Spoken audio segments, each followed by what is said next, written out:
በመዲናችን አዲስ አበባ የተሰማ አነጋጋሪ ዜና ከኮንዶሚኒየም መሽጫ በታች በሆነ ዋጋ ቅንጡ አፓርታማ በካሬ በ78000 ብር ብቻ ከዲኤምሲ ሪል ስቴት በውጭ ሀገር የምትኖሩ ሀገሬ ላይ ቤት እንዲኖረኝ ይፈልጋሉ የምትሉ የጨረቃ ቤት ነው ካርታ የለውም በኮሪደር ልማት ቤት ሊፈርስ ነው ብሎ ከመጨናነቅ ከ432000 ብር ቅድመ ክፍያ ጀምሮ ከባለ 1 እስከ ባለ 4 መኝታ ቤቶችን ለኑሮ ተስማሚ በሆነው በለቡ መብራት ዲኤምሲ ሪል ስቴት አቅርቦላችኋል። ግንባታቸው 60% የደረሱ ቤቶችን 10% ቅድመ ክፍያ ብቻ በመክፈል የቤት ባለቤት መሆን ትችላላችሁ።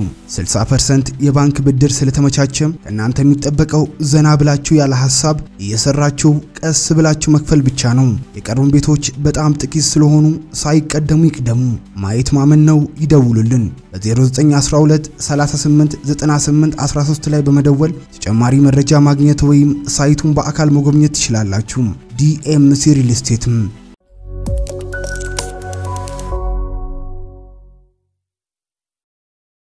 ለዓመታት በሰው ሀገር ላቧን አንጠፍጥፋ የልጇን ናፍቆት ተቋቁማ የተሻለ ህይወትን አልማለች። ወይንሸት ንጉሴ በመጨረሻ ወደ እናት ሀገሯ ስትመለስ በልቧ የነበረው ተስፋና ደስታ ወሰን አልነበረውም። ልጇን ለማሳደግ ቤተሰቧን ለመደገፍ የከፈለችው መስዋዕትነት ፍሬ የሚያፈራበት ጊዜ የደረሰ ይመስል ነበር። ነገር ግን ያ የደስታና የተስፋ ጉዞ በአሰቃቂ ክህደትና በማይታሰብ ጭካኔ ተቋጨ።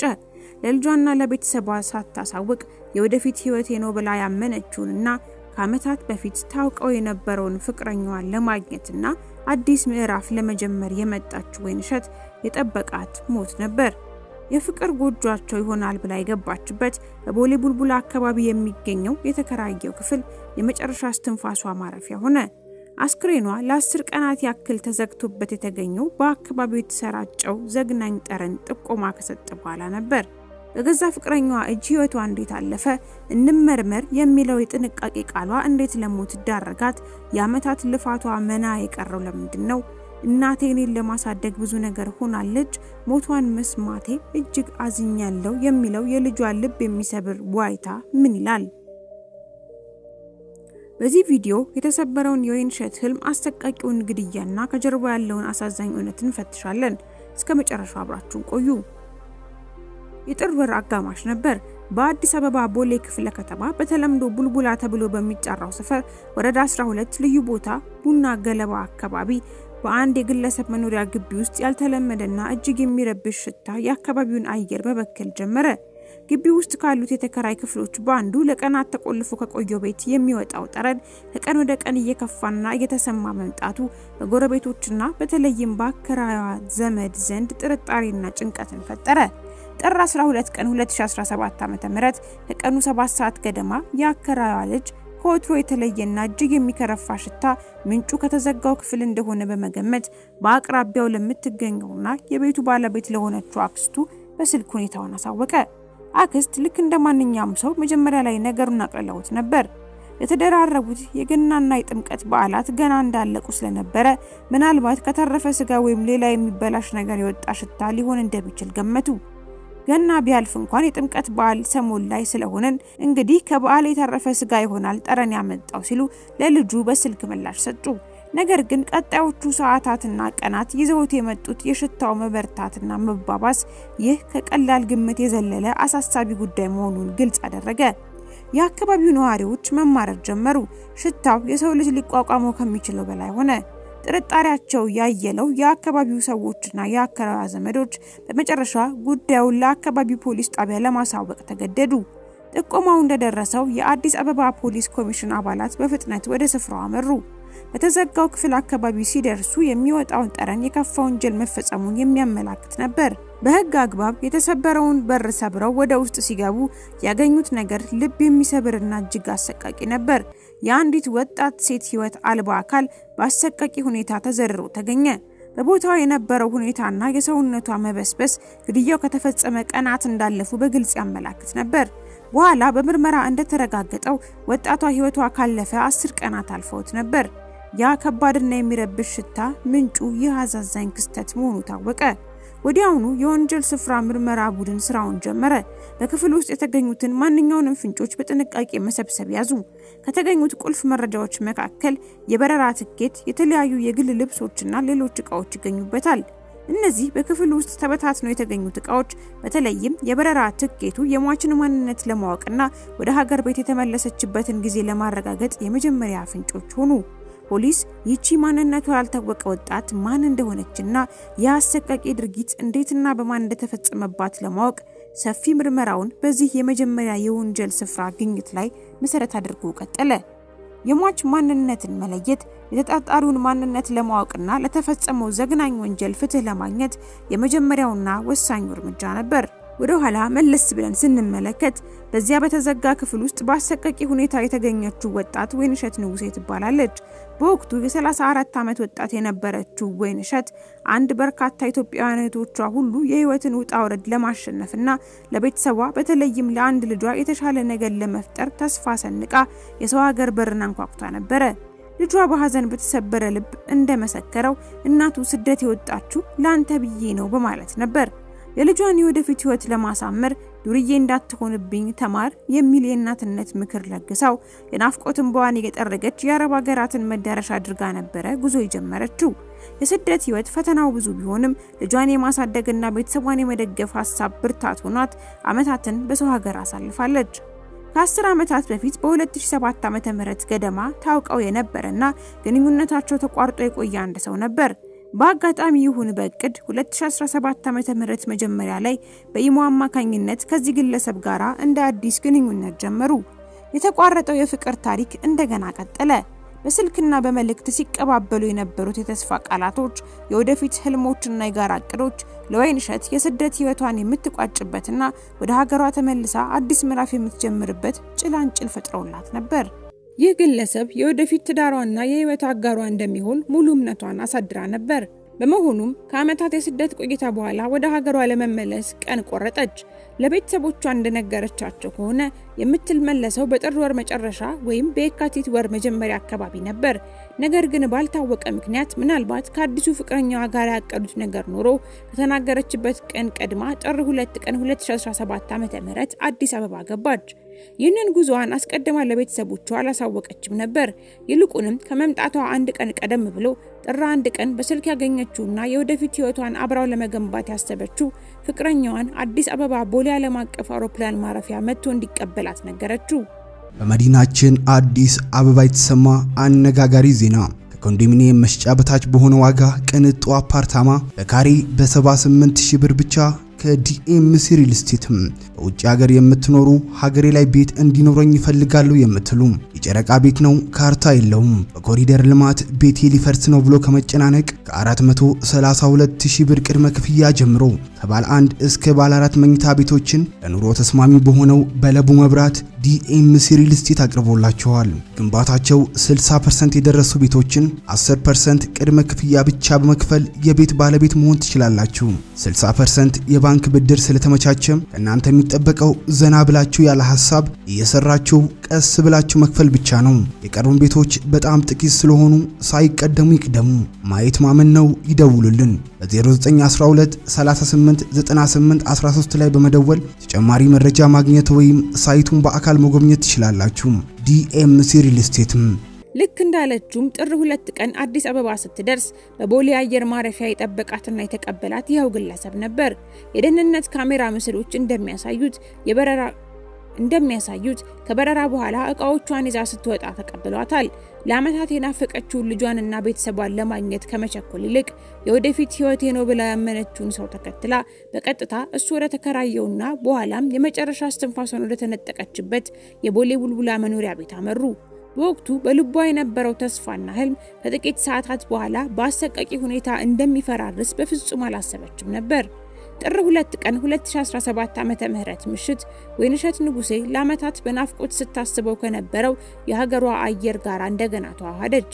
በቦሌ አየር ማረፊያ የወደፊት ህይወቷን አብራው ለመመስረት ያሰበችውና ከ10 ዓመታት በኋላ እንደ አዲስ ያገኘችው ፍቅረኛዋ ፈገግታ በተሞላበት ፊት ተቀበላት። የዓመታት የልፋቷን ፍሬ ለልጇና ለቤተሰቧ ያሰበችውን ስጦታና ተስፋ በሻንጣዎቿ ይዛ ነገር ግን ለቤተሰቦቿ ሳታሳውቅ በቀጥታ እሱ ወደ ተከራየው ቤት አመሩ። የቤቱ አድራሻ ቦሌ ክፍለ ከተማ ቡልቡላ አካባቢ ወረዳ 12 ልዩ ስሙ ቡና ገለባ ተብሎ የሚጠራው ስፍራ ነበር። ምሽቱ እየገፋ ሲሄድ ምናልባትም የቀድሞ ትዝታዎቻቸውን እያወሱ የወደፊት እቅዳቸውን እያሰላሰሉ እራት በልተው አብረው አደሩ። ወይንሸት ምንም እንኳን ለቤተሰቦቿ ባትደውልም በሐሳቧ ከፍቅረኛዋ ጋር ጥቂት ቀናትን አሳልፋ ደስታዋን አጣጥማ ወደ ናፍቆቷ ቤተሰቦቿ ለመሄድ አስባ ሊሆን ይችላል።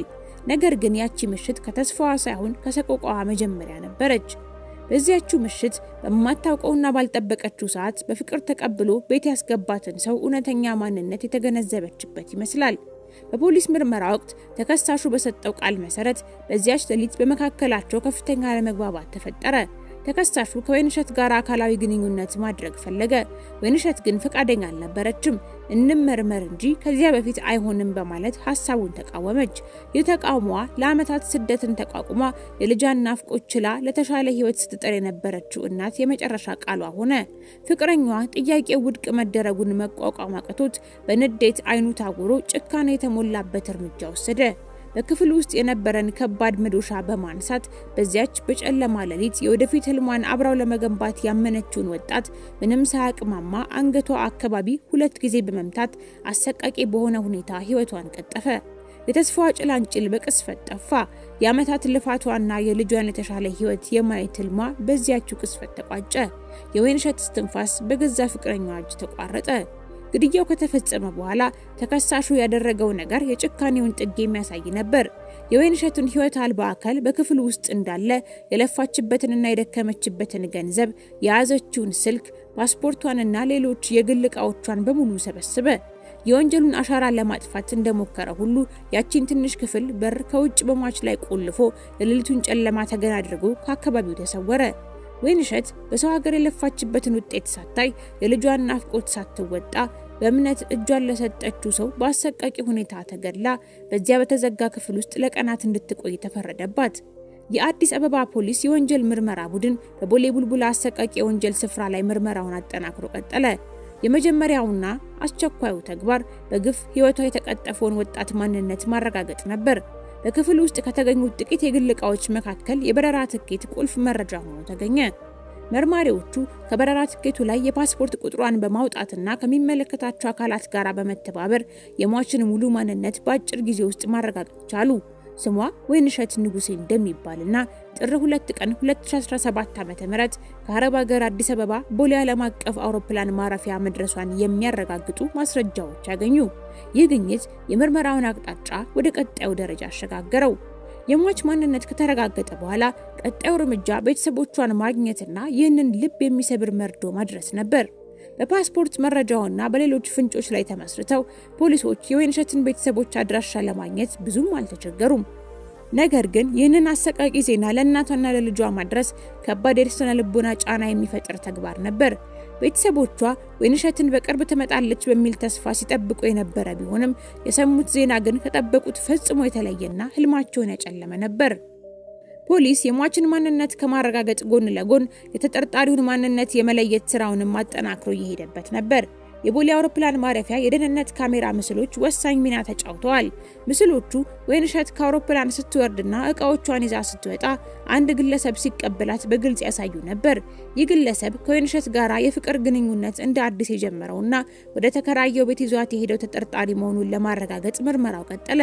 ከወንጀል ስፍራው ከጎረቤቶችና ከአካባቢ የተሰበሰቡ ተጨማሪ መረጃዎች ፖሊስ የተጠርጣሪውን ማንነት ለየ። ከዚያም ተጠርጣሪውን የማደን ስራ ተጀመረ። የአዲስ አበባ ፖሊስ የሰው መግደል ወንጀል ምርመራ ክፍል ምክትል ኢንስፔክተር ሱልጣን ጠቀሳ የሚመሩት ቡድን ለተከታታይ 5 ቀናት ያላሳለሰ ክትትልና ፍላጎት አደረጉ። ተጠርጣሪው ወንጀሉን ከፈጸመ በኋላ ራሱን ለመደበቅ ቢሞክርም ከፖሊስ ጥብቅ ክትትልና የተቀናጀ ስራ ከሽሽቱ ሊያመልጥ አልቻለም። በመጨረሻም ከግድያው ከ15 ቀናት በኋላ ጥር 17 ቀን 2017 ዓ.ም ተጠርጣሪው በፖሊስ ቁጥጥር ስር ዋለ። በቁጥጥር ስር ከዋለ በኋላ በተደረገለት ምርመራ ተከሳሹ ለፖሊስ የእምነት ቃሉን ሰጠ። ወይንሸትን ወደ ተከራየው ቤት ከወሰዳት በኋላ በመካከላቸው አለመግባባት መፈጠሩን አካላዊ ግንኙነት ለማድረግ ሲጠይቃት እንመርመር በማለት ፈቃደኛ ባለመሆኗ በንዴት ተነሳስቶ በመዶሻ አንገቷን መትቶ እንደገደላት አምኗል። የፈጸመውን አሰቃቂ ድርጊትና ከዚያ በኋላ ያደረጋቸውን ድርጊቶች በዝርዝር አስረዳ። የፖሊስ ምርመራ ከወንጀል ስፍራው ከተገኙ ማስረጃዎችና ከተከሳሹ የእምነት ቃል በመነሳት ለተፈጸመው አሰቃቂ ወንጀል ተጠያቂ የሆነውን ግለሰብ ለሕግ ለማቅረብ የሚያስችለውን መረጃ አሰባስቦ አጠናቀቀ። የአዲስ አበባ ፖሊስ ምርመራ ቡድን የሟችን ማንነት አረጋግጦና ተጠርጣሪውን በቁጥጥር ስር ከዋለ በኋላ ከምርመራው ሁሉ በላይ ከባድ የሆነውን ተግባር ለመፈጸም ተገደደ። ይህም ይህንን ልብ የሚሰብር መርዶ ለወይንሸት ቤተሰቦች ማድረስ ነበር። መርማሪዎቹ የወይንሸትን እናትና ለዓመታት ስትናፍቀው የነበረው ልጇን አፈላልጎ አገኙ። እነሱ ልክ ወሩ ሊጠናቀቅ ሲል ወይም በቀጣይ ወር መጀመሪያ አካባቢ ትመጣለች በሚል ተስፋ በጉጉት ይጠብቋት ነበር። በጥር መጨረሻ አካባቢ ትመጣለች ብለን ነበር ስንጠብቃት የነበረው ስትል እናትየው በሐዘን ተውጣ ተናግራለች። ነገር ግን ፖሊስ ይዟቸው የመጣው ዜና የናፍቆት ጥበቃቸውን ወደ ድንጋጤና ወደ ማያባራ ለቅሶ የቀየረ ነበር። ትንሽ ጉዳት ደርሶባት ሆስፒታል ናት ተብለው እንዲመጡ ከተነገራቸው በኋላ ሆስፒታል ሲደርሱ ያገኙት ሁኔታ ግን እጅግ አሰቃቂ ነበር። ልጃቸው፣ እህታቸው፣ እናታቸው ወይንሸት በአሰቃቂ ሁኔታ ህይወቷ ማለፉን ሰሙ። በተለይ ለወይንሸት ልጅ የዜና ሊሸከመው ከሚችለው በላይ ነበር። እናቱ ላንተ ብዬ ነው መሰደደው ብላው ዱርዬ እንዳትሆንብኝ ተማር ብላ መክራው የሄደችው እናት በህይወት ተመልሳ ልታቅፈው ቀርቶ አስክሬኗን እንኳን በጊዜው ለማግኘት አልታደለም። እናቴን ለማሳደግ ብዙ ነገር ሆናለች። ሞቷን በመስማቴ እጅግ አዝኛለሁ ሲል በእንባ የታጠበ የመሰከረው ልጇ የወይንሸትን መስዋዕትነትና የደረሰውን አሰቃቂ ግፍ ጥልቀት ያሳያል። ለቤተሰቦቿ ወይንሸት ለምን ለነሱ ሳታሳውቅና ቀድማ ሳታገኛቸው ወደ ፍቅረኛዋ ቤት ለመሄድ እንደወሰነች መረዳት ከባድ ነበር። ለፍቅር ብላ ከቤተሰቦቿ ያስቀደመችው ምርጫ በአሳዛኝ ሁኔታ ለህልፈቷ ምክንያት መሆኑ የሐዘናቸውን ጥልቀት አባባሰው። ጎንበስ ቀና ብላ የሶፊት እየገፋት ላባናን ጠፍጥፋ ያፈራችውን ጥርት ይዛ የልጇንና የቤተሰቧን የወደፊት ህይወት ለማሻሻል የመጣችው ወጣት በምትኩ የመጨረሻ ማረፊያዋ ቀዝቃዛው ክፍል ውስጥ ሆነ። በፍቅር ስም የተጀመረው ግንኙነት እንዴት በጭካኔ ሊጠናቀቅ ቻለ? እንመርመር የሚለው የጥንቃቄ ቃሏ እንዴት ለሞት ሊዳረጋት ቻለ? እነዚህና መሰል ጥያቄዎች በቤተሰቦቿና በአካባቢዎቹ ሰዎች አእምሮ ውስጥ እንደሚያቃጭሉ ምንም ጥርጥር የለውም። የወይንሸት አሳዛኝ ሞት የስደትን መራራነት ብቻ ሳይሆን በቅርብ ባሉ ሰዎች ሊፈጸም የሚችለውን የጭካኔ ጥግም ጭምር ያመለክታል። አንድ እናት ለልጇ ስትል የከፈለችው መስዋዕትነት በአንድ አፍታ የእብደትና የጭካኔ እርምጃ መናቀረ። የቤተሰቦቿ ህልም ተሰበረ። የልጇ የወደፊት ተስፋ ጨለመ። ለወይንሸት ንጉሴና ለተሰበረው ቤተሰቧ ፍትህ እንዲሰፍን ከመመኘት ውጪ ምን ማለት ይቻላል? ነፍስ ይማር።